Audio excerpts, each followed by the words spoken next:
Assalamualaikum warahmatullahi wabarakatuh.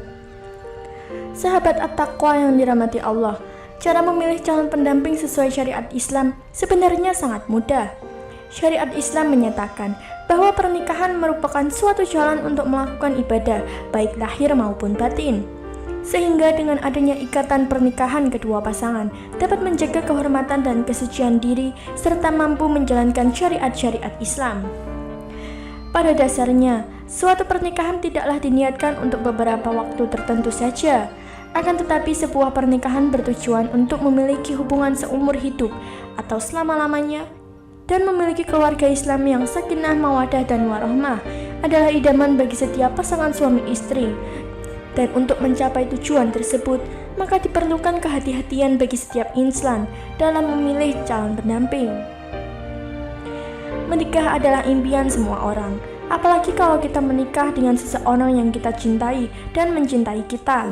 Dalam pernikahan tidak hanya mengandalkan cinta saja, namun banyak sekali faktor yang harus kita pertimbangkan sebelum kita menentukan pilihan kita. Tidak heran apabila banyak di antara kita yang menyeleksi beberapa pria dalam menjalin suatu hubungan. Menikah adalah ibadah terlama kita sepanjang hidup dan seorang suami merupakan pemimpin yang akan membimbing kita untuk lebih mendekatkan diri kepada Allah. Oleh karena itu, sangat penting memilih calon suami sesuai dengan syariat Islam. Lantas, bagaimana cara memilih pria sebagai pendamping hidup yang baik? Sahabat yang dirahmati Allah, sebelum kita menemukan jawaban dari pertanyaan ini, kami ingatkan untuk Anda yang belum subscribe, silahkan subscribe dulu channel ini dan nyalakan lonceng notifikasinya. Berikan dukungan Anda agar kami bisa tetap istiqomah dalam syiar Islam dan menjadikan ladang pahala bagi kita semua. Sahabatku semua, untuk memilih pria sebagai imam dalam keluarga kita nanti, ada beberapa kriteria penting yang telah kita rangkum dan menjadi 10 pokok yang tidak boleh diabaikan. Yang pertama, beragama Islam. Karena sudah jelas bahwa seorang muslimah diwajibkan untuk menikah dengan seorang laki-laki muslim pula, seperti yang tertera dalam firman Allah Subhanahu wa Ta'ala yang artinya, janganlah kamu menikahkan orang-orang musyrik dengan wanita-wanita mukmin sebelum mereka beriman. Sesungguhnya budak yang mukmin lebih baik daripada orang musyrik, walaupun dia menarik hatimu. Mereka mengajak ke neraka, sedang Allah mengajak ke surga dan ampunan dengan izinnya. Quran Surat Al-Baqarah. Yang kedua adalah soleh.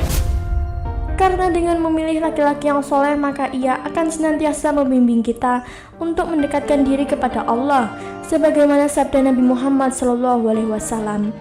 Bila datang seorang laki-laki yang kamu ridhoi agama dan akhlaknya, hendaklah kamu nikahkan dia, karena jika engkau tidak mau menikahkannya, niscaya akan terjadi fitnah. Hadis riwayat Tirmizi. Dapat disimpulkan dari hadis tersebut bahwa wanita layak untuk dinikahkan dengan lelaki yang soleh, yaitu yang baik perilaku dan tutur katanya, yang merupakan ciri-ciri laki-laki soleh menurut Islam, menjalankan perintah Allah dan menjauhi segala larangannya. Lelaki yang soleh tentunya juga taat dalam beribadah, seperti dalam firman Allah dalam Quran Surat Al-Hujurat. Sesungguhnya semulia-mulia kamu di sisi Allah ialah orang yang lebih bertakwa di antara kamu. Allah Maha mengetahui lagi Maha mendalam pengetahuannya akan keadaan dan amalan kamu. Tidak masalah seorang calon suami terkurang sedikit dari sisi keduniaannya, tetapi lebih dari sisi agamanya, karena calon suami rajin beribadah, memiliki tempat mulia di mata Allah, dan nantinya dapat mengajarkan amal kebaikan kepada istri dan anak-anaknya. Yang ketiga, menjauhi kemaksiatan.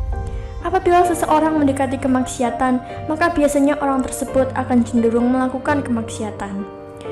Oleh karena itu, alangkah lebih baik bila seorang muslim menjauhi kemaksiatan, seperti yang tertera pada firman Allah Subhanahu wa Ta'ala yang artinya, hai orang-orang yang beriman, jagalah dirimu dan keluargamu dari siksa api neraka, yang bahan bakarnya adalah manusia dan batu, penjaganya malaikat-malaikat kasar yang keras, yang tidak mendurhakai Allah atas perintah Allah kepada mereka dan selalu taat pada apa yang diperintahkan.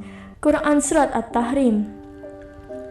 Lalu yang keempat, berasal dari keluarga yang baik. Bukan hanya laki-laki yang menginginkan hal itu, namun seorang wanita pun pastilah menginginkan hal tersebut. Lingkungan keluarga biasanya akan mencerminkan bagaimana kepribadian seseorang. Oleh karena itu, sebelum memilih laki-laki, cobalah untuk mengetahui bagaimana kehidupan keluarganya, atau kamu bisa mencoba untuk mengakrabkan diri dengan keluarganya terlebih dahulu.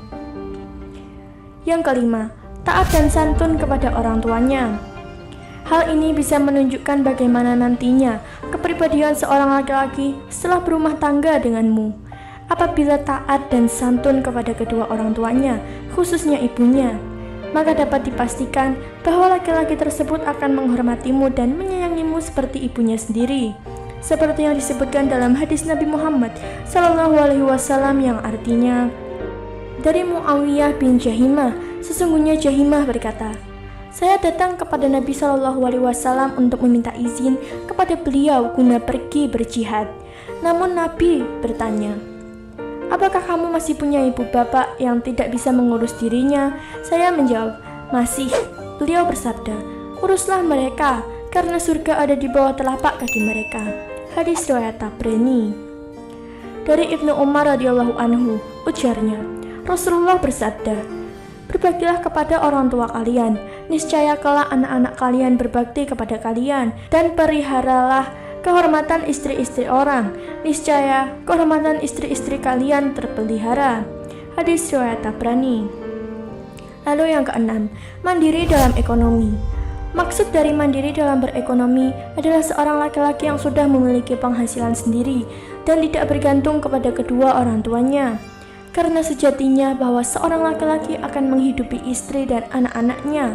Namun bagaimana seorang laki-laki bisa menghidupi keluarganya apabila masih menggantung hidupnya pada kedua orang tua? Yang perlu ditekankan adalah tidak perlu kaya, namun mandiri dalam ekonomi. Karena saat kita berbicara tentang materi, semua manusia tidak akan pernah merasa cukup. Yang ketujuh, berjiwa pemimpin. Seperti yang disyariatkan dalam Islam, bahwa seorang insan harus bisa menjadi seorang khalifah, minimal untuk dirinya sendiri. Sama halnya dalam berumah tangga, jiwa kepemimpinan ini sangat dibutuhkan karena nantinya seorang suami akan memimpin istri dan anak-anaknya untuk mencapai ridha Allah. Lalu yang kedelapan, bertanggung jawab. Pilihlah pria yang bisa bertanggung jawab sebagai pendamping hidupmu. Pria sejati adalah pria yang memiliki rasa peduli dan tanggung jawab yang tinggi. Saat kamu berkeluarga nanti, memiliki pasangan dengan rasa tanggung jawab tinggi adalah hal yang sangat menguntungkan. Sifatnya, inilah yang akan terus menjamin keadaanmu untuk tetap aman dan nyaman. Ia juga selalu siaga dalam keadaan apapun demi melindungimu. Selain itu, sifat tanggung jawab yang dimilikinya juga akan membuat pasangan lebih menghargai komitmen. Ia tak akan mau menyakiti dirimu, apalagi dengan hal-hal tidak penting seperti selingkuh.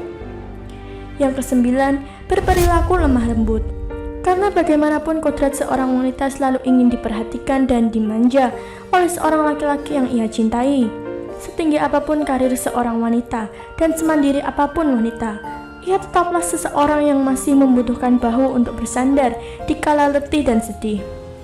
Lemah lembut di sini bukan hanya dalam bersikap, namun kepribadian pula, seperti bagaimana menyenangkan hati wanita, mengontrol emosi, dan tidak berlaku kasar kepada istri dan anak-anaknya. Lalu yang terakhir, suka berketurunan dan syubur. Setiap makhluk hidup pastilah berkeinginan untuk memiliki keturunan, dan dengan memiliki keturunan maka hubungan keluarga akan terus terjalin. Sebenarnya inilah yang membedakan Islam dengan agama lainnya.